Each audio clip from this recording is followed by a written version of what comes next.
کیونکہ بہت سے یہودی اور عیسائی ایسے ہیں جو ایتھیسٹ ہو چکے ہیں, وہ خدا کے منکر ہیں, یا خدا کو مانتے ہیں لیکن حضرت مسیح علیہ السلام کو میسنجر آف گاڈ نہیں مانتے. تو اس طرح کا عیسائی ہوگا تو پھر وہ عیسائی کرسچن نہیں ہے. پھر وہ تو اگر واقعی کرسچن ہے, بائبل کو مانتا ہو اور حضرت مسیح علیہ السلام کو اللہ کا پیغمبر مانتے ہو, تو پھر ان کی عورت سے نکاح جائز ہے. یہودیوں کا بھی ایسے ہی, اگر موسیٰ علیہ السلام کو اللہ کا پیغمبر مانتے ہیں, تورات کو اللہ کی کتاب مانتے ہیں, تو ان کی عورت سے نکاح جائز ہے. جائز ہے, کرنا چاہیے کہ نہیں کرنا چاہیے یہ ایک لمبی ڈیبیٹ ہے, اس میں بعض دفعہ مسائل بھی ہوتے ہیں. ہر جائز کام کرنے کا نہیں ہوتا. بعض دفعہ ایسے واقعات آئے ہیں کہ نکاح کیا, پھر بچے وہ آپ چرچ جا رہے ہیں تو میاں بیوی میں جھگڑا ہو رہا ہے, شوہر کہہ رہے ہیں میں اس کو مسجد لے کے جاؤں گا. تو اس لیے جائز ہے شریعت میں, کرنا ہے یا نہیں کرنا. دیکھو آپ کے لیے کوئی رشتہ ہے, آپ چارٹرڈ اکاؤنٹنٹ ہیں, بڑی اچھی جاب ہے آپ کی, آپ کے لیے کوئی رشتہ آ گیا, بیچارہ کوئی بنگی کا رشتہ آ گیا, ایک مثال دے رہا ہوں میں, تو جائز تو ہے, لیکن آپ کے ماں باپ کرنے دیں گے؟ نہیں کرنے دیں گے, بولیں گے بیٹا ہمارے سوسائٹی میں ایڈجسٹ نہیں ہو پائے گی یہ. تو جائز کام بہت سارے ہوتے ہیں, لیکن شریعت میں ان کی ترغیب نہیں ہوتی. ہاں ترغیب جب ہے جب اس میں کوئی فائدہ ہو. مثال کے طور پر کسی کو زنا کا خطرہ ہے, تو گرل فرینڈ بنانے سے بہتر ہے بھائی کسی کرسچن لڑکی سے, یہودی سے شادی کر لے وہ. اسی طرح بعض دفعہ اس کے ایمان لانے کی امید ہوتی ہے کہ قربت ہوگی تو وہ بہت ساری باتیں اسلام کی امید ہوتی ہے کہ وہ مان لے گی. تو اب فیصلہ خود کرنا ہے کہ کرنا ہے یا نہیں کرنا. میں نے تو ایک شرعی مسئلہ بیان کر دیا. جی یہ سوال ہے کہ یہ پوچھ رہی ہیں کہ اگر نظر لگتی ہے تو کیسے پتہ چلتا ہے کہ یہ نظر لگ گئی, اور اس کا کیا علاج؟ دیکھیں یقینی طور پہ نہیں پتہ چل سکتا کہ نظر لگی ہے, لیکن بعض دفعہ ایسا ہوتا ہے کہ کوئی سبب نہیں ہوتا. نظر جب لگتی ہے نا تو کوئی سبب نہیں ہوتا نقصان کا, کوئی وجہ نہیں ہوتی. صحابہ کے دور میں ایسا ہوا, ایک صحابی نہا رہے ہیں, ان کی جسم خوبصورت تھا, کسی صحابی نے دیکھا تو فوراً زمین پہ گر گئے وہ. تو ہم دیکھتے ہیں بعض دفعہ قربانی کے بچڑے وچڑے لے کر آتے ہیں نا, بہت ہی خوبصورت ہوتے ہیں, 1 سال سے پل رہے ہوتے ہیں, کچھ نہیں ہوتا, کوئی آتا ہے پتہ نہیں کس نظر سے دیکھتا ہے. تو بخاری کی حدیث ہے العین حق, نظر برحق ہے. لیکن اتنی زیادہ آج کل لوگ نظر کی بات کر رہے ہیں, بعض دفعہ کوئی وجہ ہوتی ہے تو ہر چیز نظر پہ ڈال دی جاتی ہے. دیکھیں نظر اچھمبے کی چیزوں کو لگتی ہے جو مشہور نہ ہو. ایکٹروں کو نظر نہیں لگتی حالانکہ سارے ہینڈسم ہوتے ہیں. وجہ کیا؟ ان کے حسن و جمال کی شہرت ہوتی ہے. جو پہلے سے جدی پشتی مالدار لوگ ہیں ان کو نظر نہیں لگتی, کیونکہ مشہور ہے نا, جو مشہور چیزوں کو نظر نہیں لگتی ہے. ہاں سائیکل سے اچانک لینڈ کروزر پہ آ گیا تو خطرہ ہوتا ہے نظر لگے, راتوں رات کروڑپتی بن گیا. تو یا اچانک بہت خوبصورت ہو گیا, جو ہو نہیں سکتا لیکن ہو جاتا ہے بعض دفعہ, ایک دم ہینڈسم اسمارٹ ہو گیا, 200 کلو کا تھا, ایکسرسائز کی اور یہ ٹھیک ٹھیک, آپریشن بھی آج کل لوگ کروا رہے ہیں, ایک دم فٹ فاٹ لوگ, ارے تو اس میں خطرہ ہوتا ہے نظر لگنے کا, حدیث سے ثابت ہے. تو اس میں اہتمام نظر سے بچنے کا یہ ہے, پہلی بات یہ ہے کہ اگر آپ کے پاس اتنی دولت اچانک آ گئی ہے, دنیا کو کیوں نہ بتائی جائے, ایک دم لوگوں کے سامنے شیئر نہ کی جائے. دیکھو کسی نے بڑی زبردست بات کہی ہے, مشہور تو یہ ہے کہ آپ کو کہ خوشیوں میں لوگ شریک ہوتے ہیں, آپ کے غم میں شریک نہیں ہوتے, مشہور تو یہی ہے. لیکن صحیح بات یہ ہے کہ لوگ غم میں شریک ہوتے ہیں, خوشیوں میں نہیں ہوتے. کیا مطلب؟ غم میں کسی کو روتا دیکھ کے رونا آ جاتا ہے, خوش دیکھ کے خوش ہو دل سے یہ بہت مشکل ہے. کوئی رو رہا ہو تو آدمی کو رونا آتا ہے, ترس آتا ہے, زکات دے دیتا ہے, مدد کر. لیکن کسی کے پاس دولت آ گئی, آپ خوش, آپ کے پاس نہیں آئی, آپ خوش ہے, چلو میرے پاس نہیں آئی, جمشید کے پاس تو آ گئی نا. آدمی کہتا ہے میرے پاس نہیں آئی, کمبخت تیرے پاس کیوں آ گئی. تو نظر اکثر حسد کرنے والوں کی لگتی ہے, حاسدین کی نظر. تو اس لیے اپنی نعمتوں کو ایک دم سے ہائی لائٹ نہیں کرنا چاہیے, لوگوں کو نہیں بتانا چاہیے, آرام آرام سے تھوڑا تھوڑا کر کے بتائے. تو یہ اہتمام, اور جو دعائیں ہیں جو نبی صلی اللہ علیہ وسلم نظر سے بچنے کی دعائیں, اعوذ بکلمات اللہ تامہ من کل شیطان وہامہ ومن کل عین لامہ. اسی طرح خوبصورت بچہ, کوئی ایکسٹرا آرڈینری بہت زیادہ خوبصورت ہو بچہ ہو, اس کو نظر لگنے کا خطرہ ہوتا ہے.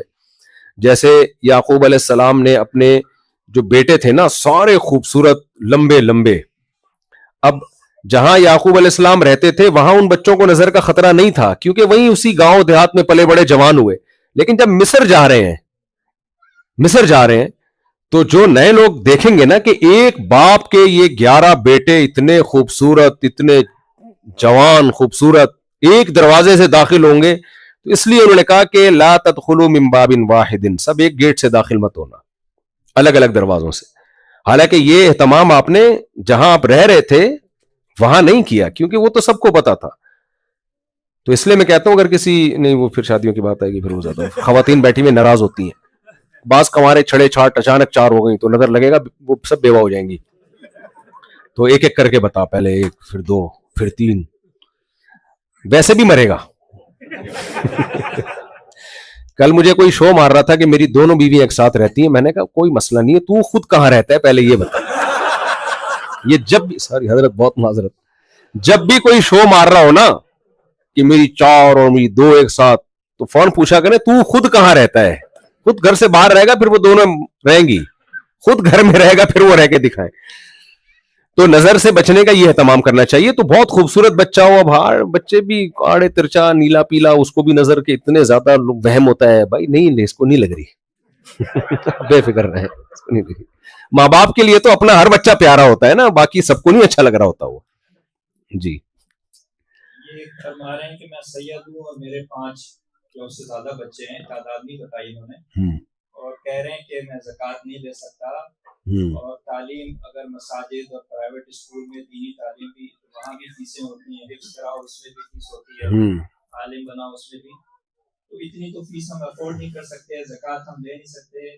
کیا آپ مشورہ دیتے ہیں پاکستان واپس چلے جائیں، کیا کریں؟ دیکھیں اسکولوں میں زکوٰۃ کے پیسے تو نہیں آتے میرا خیال ہے، تعلیم پہ تو لوگ ویسے ہی فی سبیل اللہ دے رہے ہوتے ہیں. تو سید کو گفٹ تو دیا جا سکتا ہے، ہدیہ دیا جا سکتا ہے، مدد کی جا سکتی ہے. زکوٰۃ اور صدقات واجبہ جیسے صدقہ فطر ہے یا قسم کا کفارہ ہے، یہ والی چیزیں جو آپ پر واجب ہو جاتی ہیں یہ نہیں ہوتی. باقی گفٹ تو دیا جا سکتا ہے.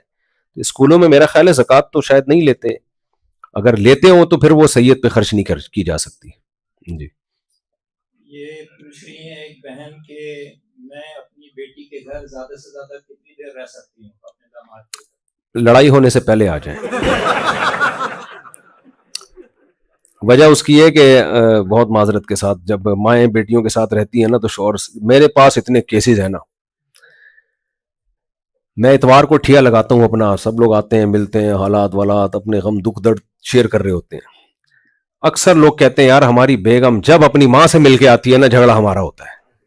پتہ نہیں اماں کیا اس کو سکھا کے بھیجتی ہیں. یہ جو خاتون نے پوچھا ان کے علاوہ کی بات کر رہا ہوں میں، ان کے علاوہ کی بات. تو آپ اپنی بیٹی کے پاس بیٹھیں، جتنی دیر بیٹھیں جب تک آپ کے داماد کو غصہ نہ آنے لگے. اگر وہ لگ رہا ہے کہ یار میرے گھر میں مداخلت بہت زیادہ ہو رہی ہے تو پھر چلی جائیں. اور بعض دفعہ داماد کا دل بڑا ہوتا ہے، وہ کہتا ہے بیٹھی رہیں بھائی آپ تو یہیں آ کے رہ لیں، ایسے بڑے دل کا داماد ہے تو ٹھیک ہے، چھوٹے دل کا داماد ہے تو چلی جائیں. ظاہر ہے کسی کے گھر میں اس کی پرمیشن کے بغیر زیادہ رہنا اچھا نہیں ہوتا. داماد پہ ڈیپینڈ کرتا ہے کس ٹائپ کا داماد ہے آپ کا. تو یہ مسئلہ مجھ سے پوچھنے کے بجائے داماد سے پوچھنے کا ہے. اس سے پوچھیں. بتائیے کسی کا سوال ہے اس مجمع میں سے، کھڑے ہو کے بتائیے مختصر. آپ بہت تعریف دیتے ہیں 4 شادیوں کی، لیکن ایک عام مشکلات بند کر سکتے ہیں. امریکہ میں جیل ہو جاتی ہے سیدھا سیدھا، مجھے بھی مرواؤ گے خود بھی مرو گے. یہاں تو سنا ہے پاسپورٹ لے لیتے ہیں. وعلیکم السلام. جی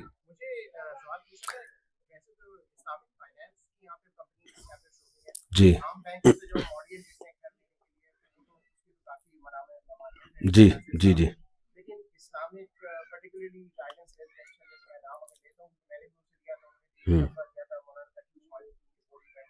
جی دیکھیں بہت ساری کمپنیاں اسلامک فائنینس کر رہی ہیں.